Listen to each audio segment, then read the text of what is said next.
विधाता कौन, हिंदुस्तान की तकदीर और संविधान को किसने लिखा, इस मंत्र के आधार पर उसको तो नापाक होना चाहिए। अरे डॉक्टर भीमराव अंबेडकर जो कि दलित थे, जो कि शूद्र थे, अगर तुम्हारी बात माने तो उनके हाथों से लिखी हुई चीज नापाक एंड रिजेक्टेबल, लेकिन लिखी हुई किताब क्यों नाफिज की गई? लिखा हुआ संविधान 26 जनवरी 1950 को इम्प्लीमेंट किया गया, पूरे हिंदुस्तान के अंदर हिंदुस्तान का ये कानून नाफिज किया गया। हम उसी दिन को 26 जनवरी के नाम से याद करते हैं। ब्राह्मण से भी आगे बढ़ जाता है और ये साबित किया डॉक्टर भीमराव अंबेडकर ने। पूरी दुनिया के अंदर अदब से नाम लिया जाता है, क्यों? क्योंकि आदमी भले ही छोटे फैमिली से बिलोंग करता था, लेकिन काम इतना अच्छा कर गया। हिंदुस्तान के पूरी इस तकरीबन जितने भी लोग हैं, इनको एक इतना खूबसूरत निजाम दे करके गए। जब पीटने के लिए वो बेलगाम घोड़े आए थे, अपने आप को कह रहे थे कि मैं ब्राह्मण हूँ, आपको ईश्वर ने ब्राह्मण बनाया, ना मासूम निहत्थे लाचार लोगों के ऊपर अत्याचार करने के लिए नहीं। कहाँ यह हमारा हिंदुस्तान जा रहा? अल्लाह के नबी अलैहिस्सलाम ने इसी भेदभाव, हिंदुस्तान के संविधान को लिखने वाला कौन, तारीख मालूम होना चाहिए हिंदुस्तान के लोगों। मेरे नौजवान साथियों, आपसे भी गुजारिश है, जितना वक्त आप सोशल मीडिया पर एक्टिव होते हैं, जितनी देर में आप सलमान खान साहब की कोई पिक्चर रिलीज होती है तो 2-2 बजे रात पर आप उसको डाउनलोड करते हैं कि 12 बजे रात को जरा नेटवर्क फ्री रहेगा, हम उस ट्रेलर को सेव करते हैं और उसको ऑफलाइन करके देखेंगे। ये गलत है। तारीख के ऊपर भी आपकी नजर होनी चाहिए, तारीख के ऊपर भी आपकी गहरी नजर होनी चाहिए। हिंदुस्तान का विधाता कौन, हिंदुस्तान की तकदीर और संविधान को किसने लिखा, इस मंत्र के आधार पर उसको तो नापाक होना चाहिए। अरे डॉक्टर भीमराव अंबेडकर जो कि दलित थे, जो कि शूद्र थे, अगर तुम्हारी बात माने तो उनके हाथों से लिखी हुई चीज नापाक एंड रिजेक्टेबल, लेकिन नहीं, ये डॉक्टर भीमराव अंबेडकर ने 3 साल में हिंदुस्तान का संविधान लिखा। पूरी दुनिया के बड़े बड़े ममालिक का सफर करके इन्होंने चुन चुन कर जो अच्छी अच्छी चीजें थी, जो अच्छे अच्छे एक्ट थे, वो हिंदुस्तान के संविधान के अंदर दाखिल किया, ताकि हिंदुस्तान के अंदर सब प्यार और मोहब्बत से जिंदगी गुजार सकें। और उन्होंने सबसे पहली ये बात भी कही कि all Indian person are equal to the Indian constitution.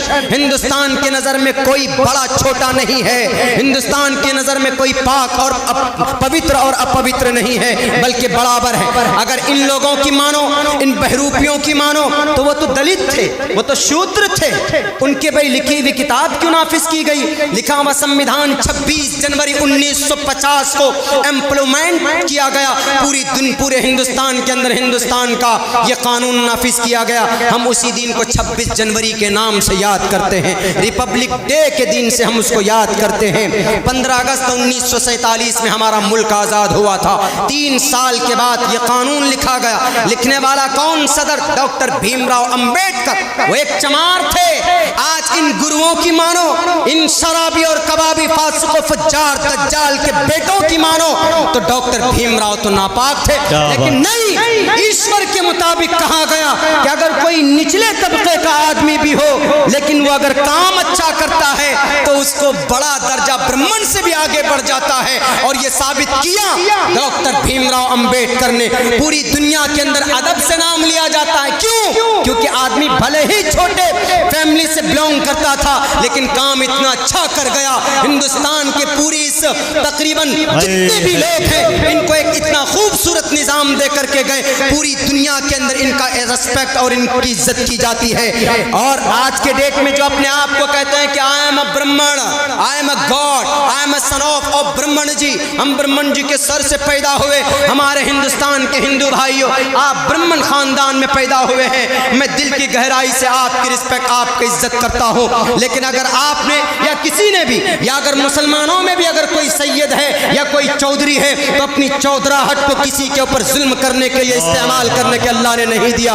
अगर आप ब्राह्मण हैं तो अच्छी बात है, लेकिन अगर इस ब्राह्मण को आपने गाय के नाम पर लोगों को मारने के लिए अगर इस्तेमाल किया, अगर आपने अपने इस ओहदे का इस्तेमाल استعمال مندر مسجد کے نام پر لڑانے کے لیے کیا، اگر آپ نے اپنے اس عہدے کا استعمال کہیں ابھی گڑگاؤں کے اندر ابھی ایک گھرانے کو 10 لوگوں کی ایسی بے رحمی کے ساتھ پٹائی کی گئی، جب پیٹنے کے لیے وہ بے لگام گھوڑے آئے تھے، اپنے آپ کو کہہ رہے تھے کہ میں برہمن ہوں، آپ کو ایشور نے برہمن بنایا، معصوم نہتھے لاچار لوگوں کے اوپر اتیاچار کرنے کے لیے نہیں، کہاں یہ ہمارا ہندوستان جا رہا ہے؟ اللہ کے نبی علیہ السلام نے اسی بھید بھاؤ کو مٹایا ہے۔ اسلام اسی لیے قیامت تک رہے گا کہ اگر 1450 سال بعد بھی اگر کوئی راون کا بیٹا بھی اگر دھرم کے نام پر بانٹنے کی کوشش کرے، یا اگر برہمن اور شودر کے نام پر کسی کو پوتر اپوتر کہنے کا پرچار کرے، تو محمد الرسول اللہ نے کہا تھا، اسلام نے کہا تھا کہ اللہ کی نظر میں کوئی ذات کی اہمیت نہیں ہے، برادری کی اہمیت نہیں ہے، بلکہ وہاں پر کرم کو دیکھا جاتا ہے، وہاں پر عمل کو دیکھا جاتا ہے۔ اگر کوئی دھرم کے نام پر، برادری کے نام پر اگر کوئی کامیاب ہوتا تو ابو لہب کامیاب ہوتا، ابو جہل کامیاب ہوتا، لیکن ان کی تباہی پر پوری کی پوری صورت اللہ تبارک و تعالیٰ نے نازل کر دی۔ لیکن وہیں پر دیکھو، اگر کرم اچھا ہو تو بھلے ہی غریب ہو، بھلے ہی بدصورت ہو، بھلے ہی وہ نچلے طبقے سے تعلق رکھتا ہو، کون؟ بلال حبشی رضی اللہ تعالیٰ عنہ غریب تھے، غلام تھے، لاچار تھے، بے بس تھے، 3 مرتبہ غلام ہو چکے تھے، اگر تمہاری مانو تو ان کو تو کچرے میں ڈالنے کے لائق آدمی تھے، لیکن نہیں، اسلام نے کہا لا فضل لعربی علی العجمی، کوئی آدمی اگر مالدار ہے تو غریب کے اوپر کوئی فضیلت نہیں، اگر کوئی خوبصورت ہے تو بدصورت انسان کے اوپر کوئی فضیلت نہیں، اگر کوئی آدمی طاقتور ہے تو کمزور کے اوپر اس کا زور نہیں چلنا چاہیے۔ محمد الرسول اللہ نے، اسلام نے، جو قیامت تک رہے گا، ان اچھائیوں کی بنیاد پر ان غلط فہمیوں کو دور کرتا ہے جو آج کے ڈیٹ میں لوگوں کی دل و دماغ کے اندر جو ایلیگیشنز لگائے جاتے ہیں۔ تو اس لیے محمد الرسول اللہ نے کہا کہ بلال تمہارا عمل کیا ہے؟